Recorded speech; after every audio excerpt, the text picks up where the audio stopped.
ॐ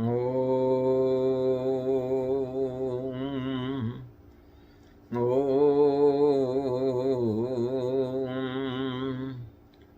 ॐ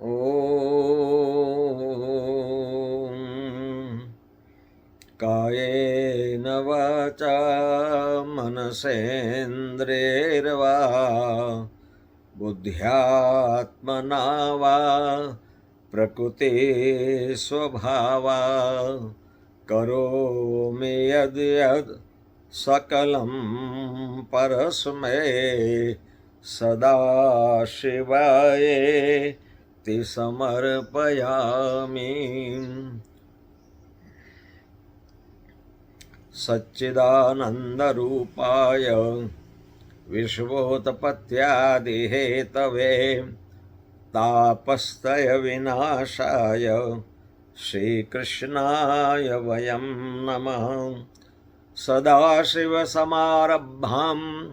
श्रीशङ्कराचार्यमध्यमाम् अस्मदाचार्यपर्यन्तं वन्दे गुरुपरम्परां वन्दे गुरुपरम्पराम्। ॐ शान्तिः शान्तिः शान्तिः। अनंत कोटि ब्रह्मांड नायक स्वयंभू भगवान श्री गौतमेश्वर महादेव जी के चरणों में कोटि कोटि प्रणाम एवं प्रातस्मरणीय अर्चनीय वंदनीय ब्रह्मलीन पूज्यपाद गुरुदेव के चरणों में कोटि कोटि प्रणाम एवं प्रातस्मरणीय अर्चनीय वंदनीय परम पूजनीय समस्त आचार्य भगवान के चरणों में कोटि कोटि वंदन एवं तपापूत क्षोत्रिय ब्रह्मनिष्ठ परिवाज का आचार्य स्वनाम धन्य संत वृंद के चरणों में कोटि कोटि प्रणाम स ओम नमो नारायणाय।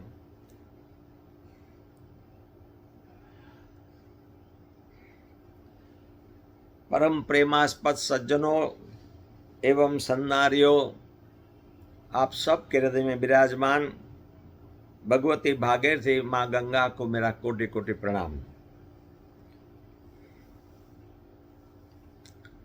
कल भादो पक्ष की पूर्णिमा थी। कल से श्राद्ध पक्ष शुरू हो गया। अब किसी के मन में तर्क होता है कि भाई श्राद्ध पक्ष में पितरों को क्यों याद करना चाहिए, लेकिन हमने जो सुना कि श्राद्ध पक्ष में पितरलोक से पितृ पृथ्वी पर आते हैं और अपने परिवार में जो लोग हैं उनके पर दृष्टि होती है उनकी, और हमारे पर पितृ ऋण है, ये हम भूल जाते हैं। पितृ ऋण से मुक्त होने के लिए श्राद्ध कर्म करते हैं। महाभारत के अनुपर्व में श्राद्ध की परंपरा श्री भीष्म दादा ने युधिष्ठिर को समझाई थी, और शास्त्र में जो लिखा है उन पर जिज्ञासा जरूरी है, लेकिन हम लोग तर्क ज़्यादा करते हैं और तर्क से ज़्यादा भी कुतर्क करते हैं। थोड़ी श्रद्धा रखो। पितर लोग हैं, हमारे पितर बहुत प्रसन्नता से आप पर आशीर्वाद देते हैं। वंश वृद्धि में तो पितरों का आशीर्वाद ही काम लगता है। इसीलिए यत्किंचित श्राद्ध पक्ष में अपने अपने पितरों को याद करके उसको निमित्त बना के कुछ तीर्थ यात्रा करनी चाहिए, या गंगा आदि नदियों में स्नान करना चाहिए, तर्पण करना चाहिए, पिंडदान करना चाहिए, ज़रूरियातमंदों को कुछ देना चाहिए। व्यवस्था हो तो, नहीं व्यवस्था हो तो कुछ नहीं, भगवान को प्रणाम कर लो। इसलिए ये बहुत ज़रूरी है। पितृपक्ष चलता है अमावस्या तक, और लोग करते भी हैं, ऐसा नहीं कि नहीं करते, करते भी हैं। तो ये पितृपक्ष की बात यहाँ पूर्ण करते हैं। सभी पितरों को हम प्रणाम करते हैं। श्रद्धावान लभते ज्ञानम, ऐसी बात लिखी कि श्रद्धावान को ही सब कुछ प्राप्त होता है। एक बहुत बड़े तपस्वी संत कई साल तक, माने 20 साल तक परिभ्रमण किया, नंगे पैर अपने इष्ट का स्मरण करते करते यात्रा करते थे। यात्रा करते करते समय उसके मन में एक इच्छा प्रकट हुई कि अरे 20 साल से परिक्रमा करते हैं, पैदल यात्रा करते हैं, रेलवे में बैठने का थोड़ा मन हुआ है। तो पास में कोई स्टेशन होगा, वहाँ गए और ट्रेन में बैठे। अब ट्रेन में टिकट चेक कराता है। पहले के ज़माने में तो नहीं बोलते थे कई लोग ऐसे भी होते हैं, अनाप शनाप संत को बोलने लग गए, अरे शर्म नहीं आती है, साधु हो के ऐसा पाप कर्म करते हों, बिना टिकट के चढ़ गए हों, ये गलत बात है, कमाना चाहिए, थोड़ा काम करो, पैसा इकट्ठा करो और उसके बाद टिकट लेके बैठो। ऐसा कुछ सुनाया संत को, और दूसरा स्टेशन आया, वहाँ उसको उतार दिया, उतर जाओ यहाँ से। संत पैदल चलने लग गए। थोड़ी देर में एक बालक आया, उसने कहा, लो स्वामी जी, ये टिकट मेरे पिताजी ने भेजी है, आप बैठ जाओ ट्रेन में, अब आगे दूसरी गाड़ी आएगी उसमें बैठ जाना। अब संत को भी आश्चर्य हुआ कि मुझे कहाँ जाना है, ये बालक को कैसे पता चला, या तो उसके पिता को कैसे पता चला, कहीं हम मिले तो है नहीं उनको। फिर भी जो है ऐसे दूसरी ट्रेन आई, उसमें बैठ गए टिकट लेके। जब उनका मन होता था ट्रेन में बैठने का, तो टिकट की व्यवस्था हो जाती थी। नर्मदा परिक्रमा में हमारे साथ एक किसान का वार्तालाप हुआ।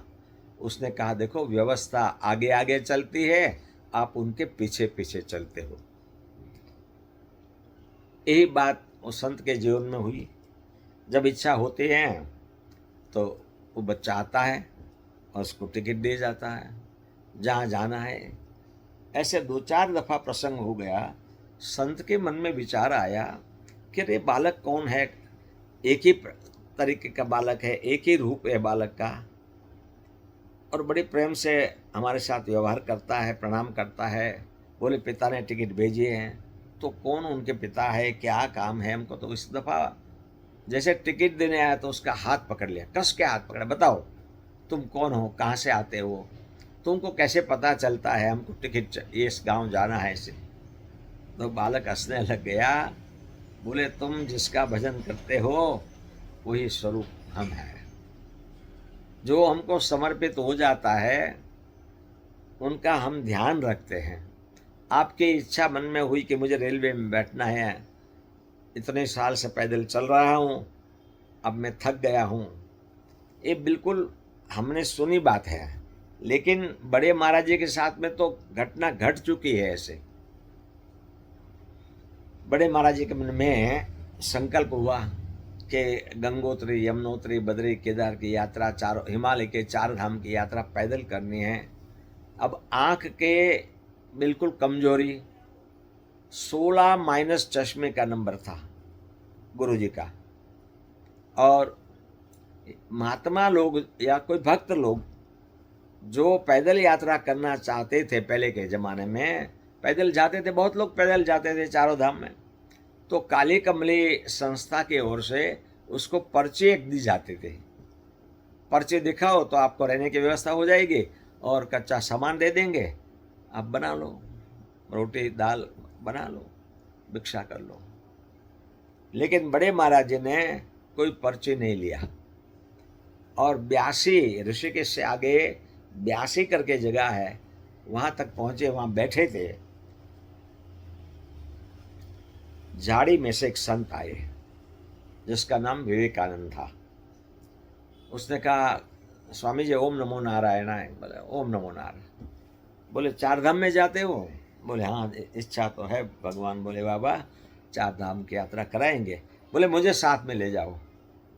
गुरुजी हंसने लग गए कि भाई मेरे पास पर्ची नहीं है, मेरे पास तो ईश्वर के नाम की पर्ची है, मैं उनके विश्वास पर चलने वाला हूँ। बोले मुझे भी आवश्यकता नहीं है। हाथ में पित्तल का कलाई किया हुआ लोटा था, पित्तल का इतना बड़ा। बहुत विनंती किया तो गुरुजी ने कहा ठीक है भाई, तुम्हारी इच्छा है साथ में चलने के तो चलो, 1 से 2 भला। और बोलते थे गुरुजी, बोले 4.5 महीने में हमने ये पैदल यात्रा पूरी की। भिक्षा में क्या करते थे, तो वहाँ उसी समय में जंगल में जो कच्चा आम आता था, वो लोटे में आम उबाल लेते थे, नमक डाल देते थे, बस वही पी जाते थे। मैंने देखा नहीं उस शरीर का, इस में परिचय भी नहीं था, लेकिन सुना ऐसा कि शरीर ऐसा हो गया था, एकदम हड्डी हड्डी गिनती कर लो, ऐसा शरीर गुरुजी का हो गया था। और वो विवेकानंद उनको सौराष्ट्र में छोड़ने तक आया। धोड़ा गांव है सौराष्ट्र में, वहाँ गुरुजी को बिठाया, बोले अभी बैठो या मैं भिक्षा लेके आता हूँ। सुबह से शाम तक गुरुजी बैठे रहे हैं और विवेकानंद शाम तक में आया नहीं।